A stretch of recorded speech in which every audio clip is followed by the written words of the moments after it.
think I've been provided here today as entertainment.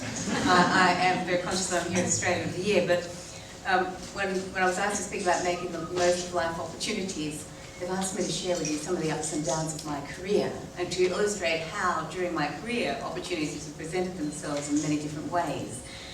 So we'll see where we get to. When I was a small child, I lived with my parents and my brothers in the United States. Oh, I was born in Australia, but we went across there when I was 2. And after World War II, my father, who had been a war correspondent for the Sydney Morning Herald, joined the Commonwealth Government's News and Information Bureau, and we all went with him. And we lived there for 6 years. By the time we left to return to Australia, Dad was working for an Australian media company in New York.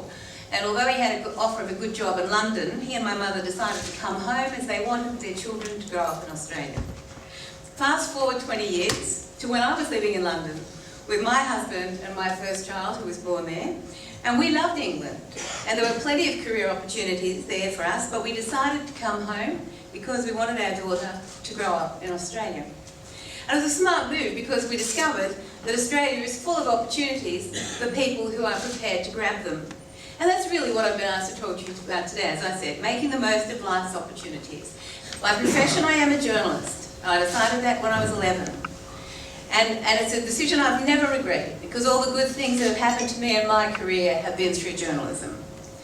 And I was still at school when I heard that there was a position as a copy girl on the Australian Women's Weekly available. And I told my parents I was leaving school and I was going to take this job because I felt it was an opportunity too good to miss. I was so keen to start in my chosen profession. I got the job and I really thought I was on my way, even though it meant I ran messages and I made tea and coffee in the morning for 40 people. Fast forward once again. By the time I was 23, I'd done my training, I was working as a general reporter, and I'd been appointed women's editor of the Daily and Sunday Telegraphs. And in those days, the 2 telegraphs in Sydney were owned by Sir Frank Packer, and he also owned the Australian Women's Weekly. And it was during my time as women's editor that I did something that I think endeared me to Sir Frank forever. We used to run a fashion contest every year at the Spring Racing Carnival at the AJC's meeting at Randwick in Sydney. And we would look for the best dressed woman racegoer. And one year, out of the blue, our sponsor, something we'd never want to happen with the Australian of the Year Awards, Adam, our sponsor rang and said they were pulling out. They were not going to do the contest ever again, and in fact they were going to do it with our rival, the Sydney Morning Herald. Sir Frank Packer was not amused, and I have to tell you that any Packer who is not amused is not a pleasant sight. Decided we would still cover the race in the newspapers, and we spent a lot of time writing about what women wore. We never really asked them much about what they thought, but we were very interested in what they wore. So the way it worked was the women's editors would go to the races with a team of reporters. From Young, go and get a photo of her. There's Mrs. Bird from Point Piper, go and get her. So I'm directing all these operations. When I suddenly realised there was someone over there trying to get my attention near the bookies, and I went over to see what she wanted. She said she was from the Millinery Manufacturers Association. You remember, they were the sponsors of the contest who told us to go and hop it. And she said, would I like to enter the Sydney Morning Herald's fashion contest? So I thought, well, this is really very nice. And so I said, yes, I'd love to. And I gave her my married name. You see how useful husbands can be.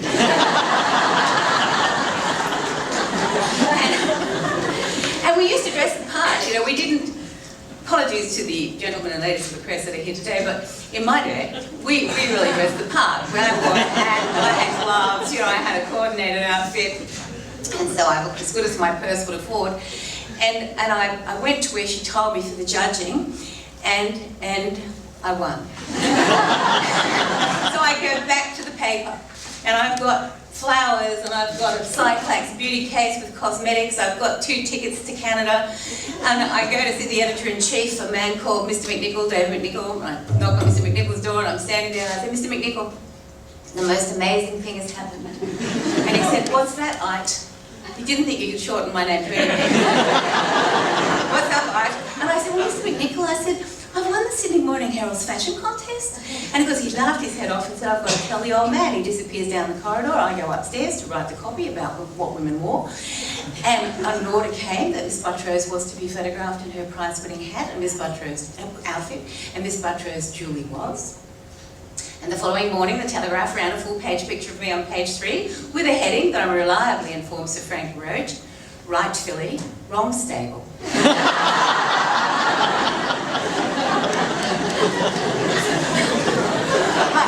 find it difficult to believe I actually did it now, but I did do it. Anyway, with those tickets, my husband and I, we went to London.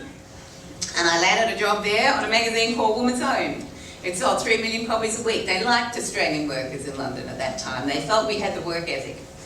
And for me, it was like going to my publishing finishing school. I learned so much about the profession. I learned all about producing magazines, about the things we do that make you pick them up and turn the page. It was a fantastic period of my life. And my first child was born there, as I said. And then Sir Frank asked me to come home.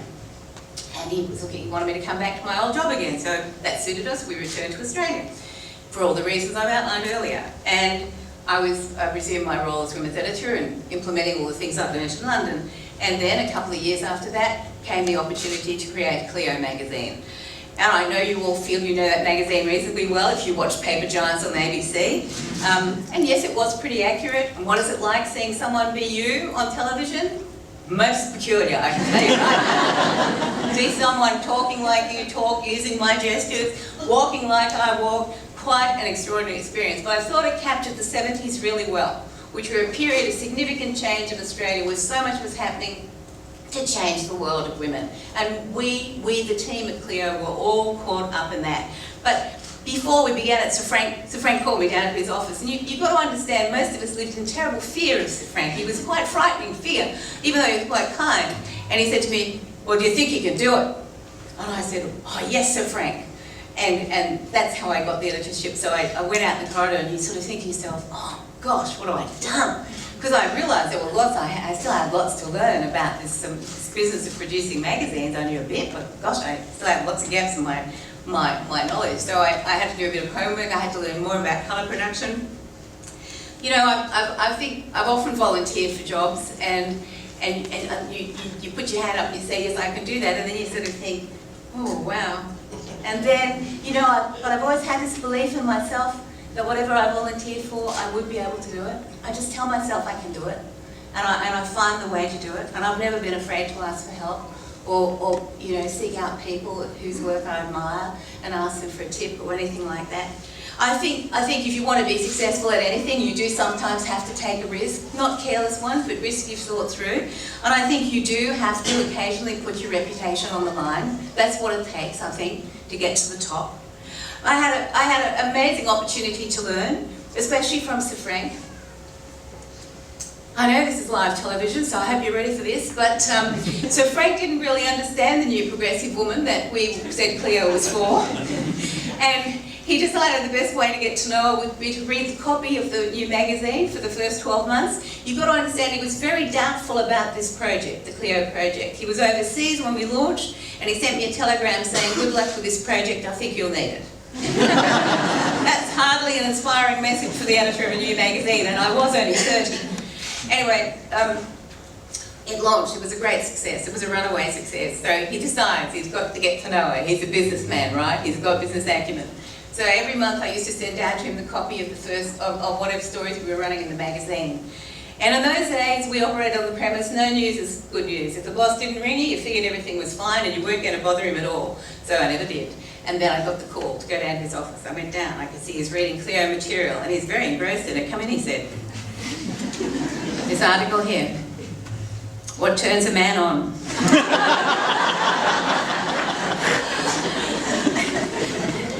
"Where did you get this information?"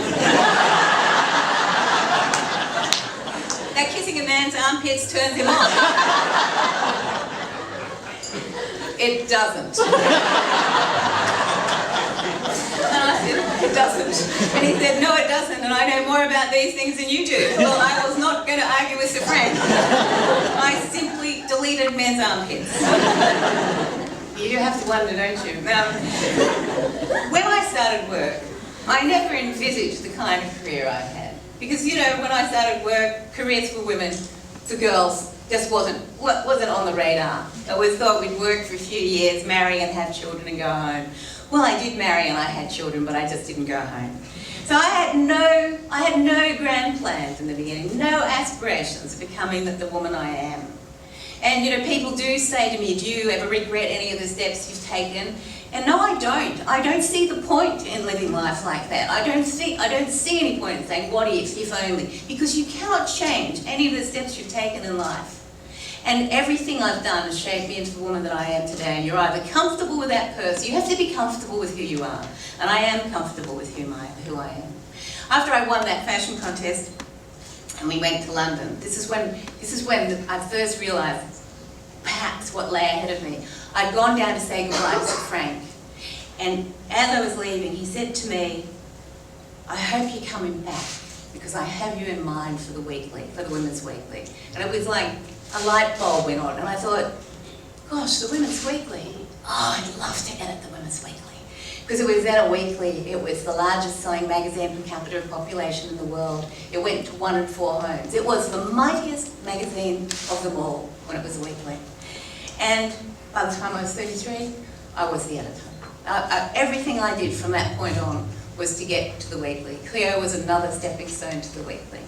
The weekly gave me some wonderful opportunities to educate, inform, and entertain women. You know, we ran articles about birth control, hysterectomies. You've no idea. Hysterectomies, when I did the commercial, Women's Weekly had a G rating, because our sort of content was wholesome. And we could run commercials any time of the day. This particular issue, everything you need to know about hysterectomy, got stopped. The agency rang me, the advertising agency rang me and said, thanks, the Federation of Commercial Television has said you can't run the commercial in the normal hours, it's restricted. And I said, why? And he said, well, we really couldn't find out. I said, give me his name, give me his number. And I rang him up and I said, hi, you know. And I said, well, what's the problem with it? And he said, oh, that article on sex. I said, what article on sex? And he said, hysterectomy. So I straightened him out about women's anatomy. And we went to air in our normal time. But, you know, that was the thinking in those days. We wrote about the need for drug rehabilitation. We ran about how to avoid heart disease. We campaigned for better retail trading hours in Australia. We campaigned for better education for girls. We encouraged girls to study science and mathematics. The Weekly was an important driver of social change in this country. And I loved the Weekly. It was the happiest professional time of my life, but there came a time when I thought I could do a bit more. And every time the opportunity came to do a bit more, Kerry Packer, who was now running the business, said no, he only could see me running the Weekly. And someone wanted me to anchor the Today Show, which was then starting up. Someone thought I'd be very good on 60 Minutes, and I thought, oh yeah, that'd be good. But no, Kerry said no. Whatever it was always no. And it's important, you really can't let somebody else's blinkers stop you from achieving the things you want to do in your life. I wasn't ready to stop, I was still busy doing things. Enter Rupert Murdoch, right at the right time. And he must have sensed I was restive. And by this time he owned the Daily and Sunday Telegraphs. He bought them from Sir Frank not long before we started Cleo. And he came wooing me to say, come and be the editor-in-chief of the Daily and Sunday Telegraphs, the first woman to ever edit a major metropolitan newspaper in Australia. You think, wow, that'd be fantastic, edit the newspapers on which I trained. And he dangled television, and I was really interested in television. And Prince Charles and Lady Diana were about to get married. He said I could go to London and cover the wedding for the 10 Network, which he then owned. I could join the board of news on it, and I could become the first woman of it. It was all too much, I said yes. And it was the first time I really encountered significant opposition to my career. Because it came as a shock, because we're meant to be we're all meant to be equal in journalism, and you suddenly think, oh hello, I'm not really welcome, the fellas don't want me, and neither did some of the women. They felt that editing newspapers was a man's job. You know, what would a woman know about editing newspapers? But, you know, this is my whole life being in the media, and I followed in my father's footsteps. My childhood was full of journalists and artists and photographers. I used to talk to Dad about newspapers and headlines when I made him breakfast in the morning. So my whole life was the media, and you just think, I'm not going away, I'm entitled to be here, and that's the way it is. And I've used this analogy before, but there's a point, I think, in your career and it doesn't matter if you're a man or a woman, when you make the decision to play in the jungle. And when you make that decision to play in the jungle, you have to be prepared to cop whatever the jungle dishes out. And if you can't, you shouldn't enter the jungle in the first place. So you just think, well, I'm not budging. You just got to all put up with me. And if it means I've got to prove myself to you all over again, okay, I'll do it. And there's only one way in business, isn't it? And it's sales. You've got to increase sales. That's what business is all about. The Sunday Telegraph had always battled with the Sydney Sun Herald. It was one of those fights that I remembered. So Frank used to be always trying to dream up ways to pass the Sun Herald. And when I joined Rupert, News Limited was engaged in the same battle. And Rupert wrote to us from New York, and he said to me that he thought we were trying to shock the good people of Sydney on a Sunday. And he said what they needed on Sundays was comfort and familiarity, qualities admired in the Sun Herald. So we think, right. So we got the Sun Herald and we studied it. My God, we took it apart. We knew everything about the Sun Herald. And then we took all of its best features and qualities and we put them all into the Sunday Telegraph, plus our own mix. And finally we passed them.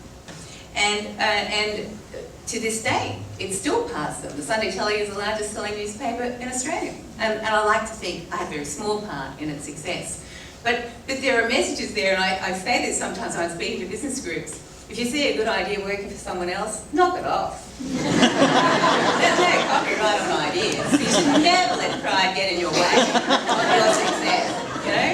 Thank you, Sun Herald, that's all I can say. One other thing, and it's really important, and I think a lot of people in business and organisations fail to think about this when people are appointed to leadership roles. Why me? Why had Rupert chosen me to edit the papers? What did he want? What did he hope that I would bring? He told me he wanted me to feminise the newspapers. He thought they were too blokey and they had too much sport. Now, if only he'd have told the staff that, maybe my first 12 months there would have been easier, but that's not the way Rupert works. You know, it's sink or swim. And at the end of the 12 months, I think that I can claim to have won the respect of most of the people who worked for me. And Rupert was happy with the newspapers. And the key word there, of course, is respect. It's terrific when you're the boss if everybody likes you, but it's really not necessary. But if they don't respect you, then I just don't think you can be successful. There are things that happen in your life, you know, opportunities that occur that you never imagined happening to you. And becoming Australian of the Year is one of those. It certainly wasn't something I could ever have thought would happen to me.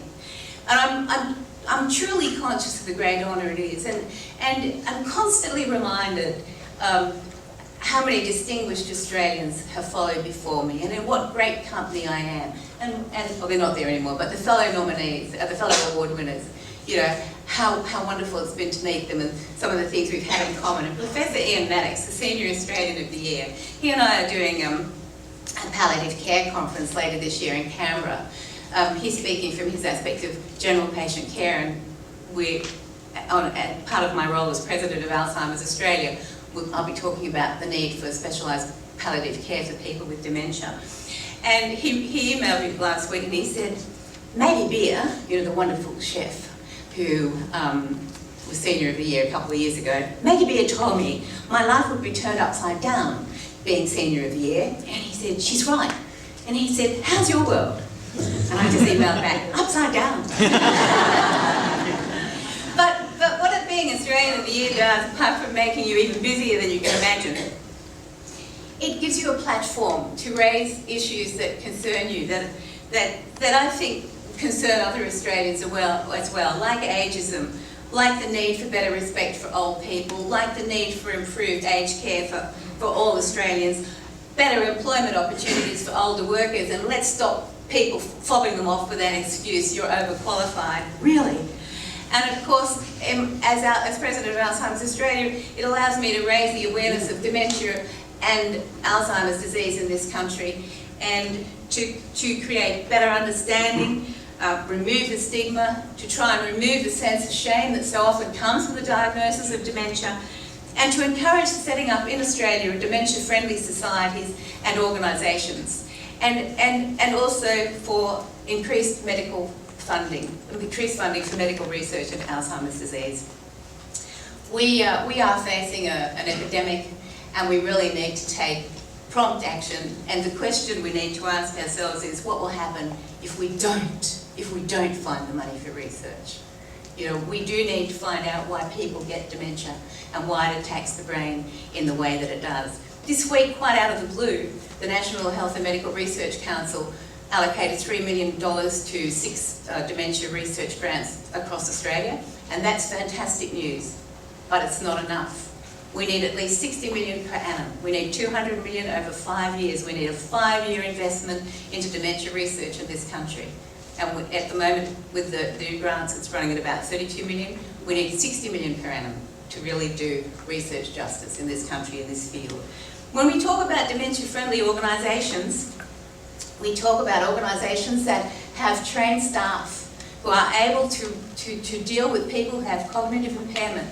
And we want people to think, when people are uncertain in a community or in a setting, could it be dementia? And it often is.